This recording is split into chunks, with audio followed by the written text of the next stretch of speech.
अस्सलाम वालेकुम व्यूवर्स, उम्मीद है आप सब खैरियत से होंगे। ज़िंदगी में गलतियां हम सभी से होती हैं। कुछ गलतियों का हमें वक्त पे एहसास हो जाता है और कुछ गलतियों का हमें ज़िंदगी भर एहसास नहीं होता। और जिन गलतियों से हम सबक सीख लेते हैं वो गलतियां सारी ज़िंदगी हमारे काम आती हैं। उनसे सीखा हुआ सबक सारी ज़िंदगी हमें याद रहता है और उससे ना सिर्फ हम फ़ायदा उठाते हैं बल्कि दूसरे भी फ़ायदा उठाते हैं। और जिन गलतियों से हम कुछ भी नहीं सीख पाते उनकी वजह से हम सारी ज़िंदगी नुकसान उठाते रहते हैं। ऐसे ही गलतियाँ गार्डनिंग में भी होती हैं। इन गलतियों से जो नुकसानात होते हैं उनमें सबसे बड़ा नुकसान ये है कि हमारा सीज़न ज़ाया चला जाता है। उस सीज़न में हमें हमारे जो हमने पौधे लगाए होते हैं उनसे हमें कोई पैदावार नहीं मिलती। तो इसलिए बहुत ज़रूरी है कि हम जब भी किचन गार्डनिंग करें तो पहले देख लें कि हमसे पहले जिन लोगों ने ये काम किया है उनसे क्या गलतियाँ हुई हैं और उन्होंने अपनी गलतियों को कैसे सुधारा है। तो व्यूअर्स, आज की वीडियो में मैं आपको बताऊंगा कि किचन गार्डनिंग में मेरे से क्या गलतियां हुई हैं जो कि नहीं होनी चाहिए थी।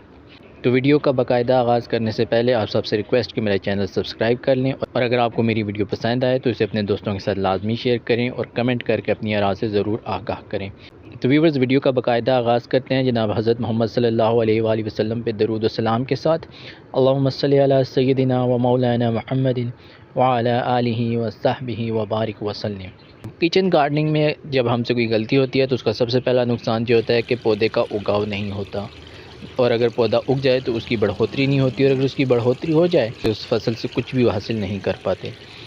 तो अपनी जो मेरी सबसे पहली गलती है किचन गार्डनिंग में वो है देर से शुरू करना, टाइम पे शुरू ना करना। जी हाँ, मैंने किचन गार्डनिंग देर से शुरू की, मुझे जल्दी शुरू कर देनी चाहिए थी। और अगर आपके भी जहन में ये ख्याल आ रहा हो, आपका दिल कर रहा हो कि आप सब्ज़ियाँ लगाएं, किचन गार्डनिंग करें, फूल लगाएं, कुछ लगाएं अपने घर में, तो आप देर मत करें, शुरू करें, कदम उठाएं। क्योंकि पहला कदम बहुत ज़रूरी होता है। जब तक आप पहला कदम नहीं उठाते पीछे रह जाते हैं, देर हो जाती है। तो मेरा आपको यही मशवरा होगा कि देर ना करें, शुरू करें। क्योंकि जब तक आप शुरू नहीं करेंगे बहुत देर हो जाएगी और बाद में फिर आप ये सोचते रहेंगे कि आपने पहले क्यों नहीं शुरू किया। तो मेरे से दूसरी जो सबसे बड़ी गलती हुई है किचन गार्डनिंग में वो है अपनी कंपोस्ट के लिए घड़ा ना खोदना। नुकसान ये हुआ है कि ये इसकी जो कंपोस्टिंग है उसका प्रोसेस बहुत स्लो हुआ है और इसने बहुत ज़्यादा टाइम लिया है कंपोस्ट होने में। अगर यही मैं इसको गड़ा खोद के करता तो इसने जल्दी डिकम्पोज हो जाना था, जल्दी गल सड़ जाना था और ये खाद जल्दी तैयार हो जानी थी।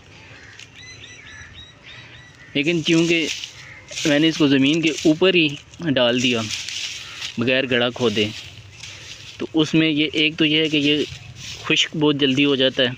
इसकी डिकम्पोजिशन के लिए ज़रूरी है कि इसमें थोड़ी बहुत नमी मौजूद रहे, लेकिन इसको डायरेक्ट धूप पड़ती है और हवा का गुज़र होता रहता है तो ये बहुत जल्दी ड्राई हो जाता है, जिसकी वजह से इसका जो गलने सड़ने का अमल है वो बहुत स्लो है। और इसका स्लो प्रोसेस होने की वजह से इसको गलने सड़ने में तकरीबन 3 से 4 महीने 5 महीने लग जाते हैं। अब क्योंकि ये गली सड़ी हुई नहीं हुई तो इसको अगले सीज़न से पहले नहीं इस्तेमाल किया जा सकता। तीसरी जो बड़ी गलती हुई है मेरे से किचन गार्डनिंग में वह है ज़मीन को अच्छी तरह से तैयार ना करना। मैंने आपको अपनी पिछली वीडियोज़ में बताया हुआ है कि मेरी जो किचन गार्डन की ज़मीन है वो बहुत नरम है, लेकिन उसके बावजूद इसको मैंने उस तरह से तैयार नहीं किया जिस तरह से मुझे तैयार करना चाहिए था। मैंने इसकी उस तरह से केयर नहीं की, एहतियात नहीं बरती मैंने इसकी तैयारी में। तो आप अगर अपनी ज़मीन की तैयारी कर रहे हैं किचन गार्डन के लिए तो आपने इस बात का ख्याल रखना है कि उसमें काफ़ी मिकदार में आप ऑर्गेनिक मैटर डालें, घर की खाद डालें, गोबर अगर आपके पास है तो वो डालें। उसी तरह से अगर मुर्गियों की खाद है तो आप वो डालें, उसमें पत्तों की खाद है आपके पास वो डालें, ताकि आपकी ज़मीन जितनी नरम हो सकती है उतनी नरम हो। अगर आप कोकोपीट इस्तेमाल कर रहे हैं अपनी ज़मीन में वो भी बहुत अच्छा है।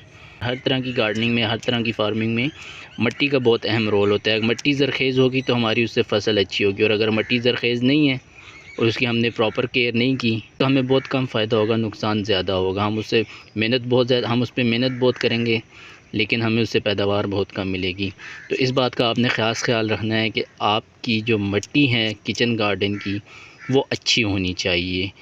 उसमें पत्तों की खाद भी शामिल हो, गोबर की खाद भी शामिल हो, मुर्गियों की खाद अगर मौजूद है तो वो भी शामिल हो। अगर रेत आपके पास मौजूद है थोड़ी बहुत रेत भी मौजूद उसमें शामिल हो उसमें अगर आप कोकोपीट शामिल कर सकते हैं तो वो भी शामिल करें, अगर उसमें आप बालू मिट्टी शामिल कर सकते हैं तो वो भी मिक्स करें, ताकि जो आपकी किचन गार्डन की मिट्टी है वो ज़्यादा देर तक अपने अंदर पानी को स्टोर कर सके, वो जल्दी खुश्क ना हो, उसके अंदर न्यूट्रिएंट्स ज़्यादा देर तक मौजूद रहें, ताकि पौधे आसानी से ज़मीन से न्यूट्रिएंट्स ले सकें, उस मिट्टी से न्यूट्रिएंट्स ले सकें और उनकी ग्रोथ प्रॉपर हो और आपको एक अच्छी पैदावार मिले अपनी सब्ज़ियों की। किचन गार्डनिंग में जो चौथी बड़ी गलती हुई है मेरे से, वो ये है कि मैंने अपनी सब्ज़ियों के दरमियान में मुनासिब फ़ासला नहीं रखा। बीज लगाते हुए मैंने बहुत करीब बीज लगा दिए थे। उसका नुकसान मुझे क्या हुआ है कि मैं इसकी अब मुझे गोडी करनी है, मैं गोडी नहीं कर पा रहा सही तरीके से। मुझे इसमें से जड़ी बूटियाँ निकालनी है, मैं हाथ से तो निकाल सकता हूँ, निकल आएंगी, लेकिन जो गोडी करके निकालनी है वो गोडी करके नहीं निकल सकती। और गोडी करना ज़रूरी है कि उससे एक तो ज़मीन नरम हो जाती है और दूसरा पौधों पे हल्की हल्की मिट्टी भी आ जाती है। और जैसे कि आप सबको पता है कि पौधे अपनी जो न्यूट्रिएंट्स हैं, जो अपनी खुराक है, वो ज़मीन से लेते हैं जड़ों के ज़रिए।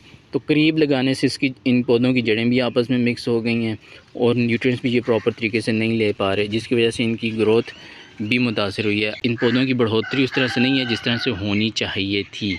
और उसका सबसे बड़ी वजह यह है कि ये बहुत करीब करीब लगे हुए हैं। न्यूट्रिएंट्स के लिए इनके आपस में मुकाबला है नीचे से खुराक लेने में, और हर पौधे को रोशनी भी प्रॉपर तरीके से नहीं मिल रही। आपने इस चीज़ का ख़ास ख्याल रखना है अपने किचन गार्डन में कोई भी सब्ज़ी लगाते हुए, कोई भी बीज लगाते हुए, कि आप उसके दरमियान में मुनासिब फ़ासला रखें, ताकि वो पौधा बाद में आपको अच्छी पैदावार दे और उस पौधे की देखभाल के दौरान आपको आसानी रहे। जो पांचवी बड़ी गलती मेरे से हुई है अपने मिनी किचन गार्डन में, वो यह है कि मैंने सब्ज़ियों को मिक्स कर दिया। अब आप ये देखें, मैंने लहसुन और धनिया मिक्स करके लगा दिया। हालांकि इतनी बड़ी कोई बात नहीं है, लेकिन अब उससे हुआ क्या है कि ये दोनों अच्छी तरीके से ग्रो नहीं हो रहे। अब आप लहसुन को देखें तो ये बहुत ही कमज़ोर लहसुन हुआ है, बहुत ही कमज़ोर लहसुन है। उसी तरह से अगर आप धनिया देखें तो वो भी कोई ख़ास नहीं हुआ इसमें। और मैंने पिछली वीडियोस में आपको दिखाया था कि ये बहुत अच्छी ग्रोथ थी इसकी, लेकिन अब वक्त के साथ साथ इसकी ग्रोथ मुतासिर हो गई है, इसका बड़ा मुतासिर हो गया है। और जो इसमें से एक और नुकसान है वो है, ये देखें जड़ी बूटियाँ। अब इसमें से जड़ी बूटियाँ निकालते हुए बहुत मुश्किल होती है, क्योंकि ढूंढनी पड़ती हैं। हालांकि सामने होती हैं लेकिन फिर भी ढूंढनी पड़ती हैं, एहतियात करनी पड़ती हैं कि पौधे साथ में ना निकल आएँ। और अब आप ये देख लें कि बहुत से पत्ते इसके, ये देखें, बड़ी जल्दी ही ये सूखने लग गए हैं, सूख गए हैं।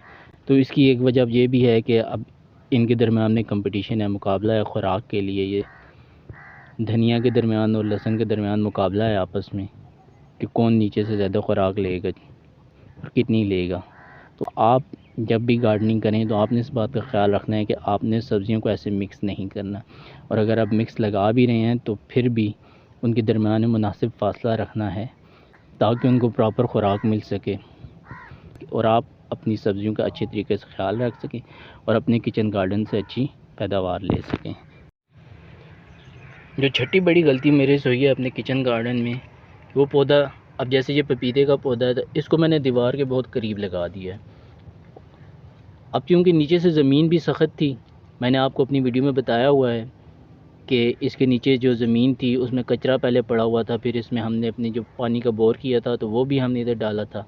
उसके बाद जब हमने अपने घर की रेनोवेशन की थी तो उसका जो भी मलबा था वो भी हमने इधर डाला था। तो नीचे से ज़मीन पहले से सख्त थी, और दूसरा हमने इसको अपनी दीवार के बहुत करीब लगा दिया। अब उसका नुकसान क्या हुआ है, जो पपीते की जड़ें हैं, ये देखें, ये पपीते की जड़ें हैं, जो बजाय नीचे ज़मीन में रहने के ये अब ऊपर निकल आई हैं। अब ये इनके ऊपर आने से क्या होगा कि ये पौधा कमज़ोर हो जाएगा और ज़्यादा देर इधर खड़ा नहीं रह पाएगा। इसके लिए हमें ऊपर से इसको सहारा देना पड़ेगा, बांध के रखना पड़ेगा। तो आप जब भी कोई पौधा लगाएं, फलदार पौधा लगाएं या जो भी पौधा लगाएं, तो उसको ऐसे दीवार के बिल्कुल साथ जोड़ के नहीं लगाना। और अगर आप ऐसे लगा भी रहे हैं तो उसके नीचे आपने मिट्टी बहुत नरम रखनी है, बहुत अच्छे से तैयार करनी है, ताकि उस पौधे की जड़ें नीचे जाएं और इस तरह से ऊपर ना आएँ और आपका पौधा मजबूत रहे। तो व्यूअर्स, ये थी मेरी आज की वीडियो, जिसमें मैंने आपको अपनी गलतियों के बारे में बताया।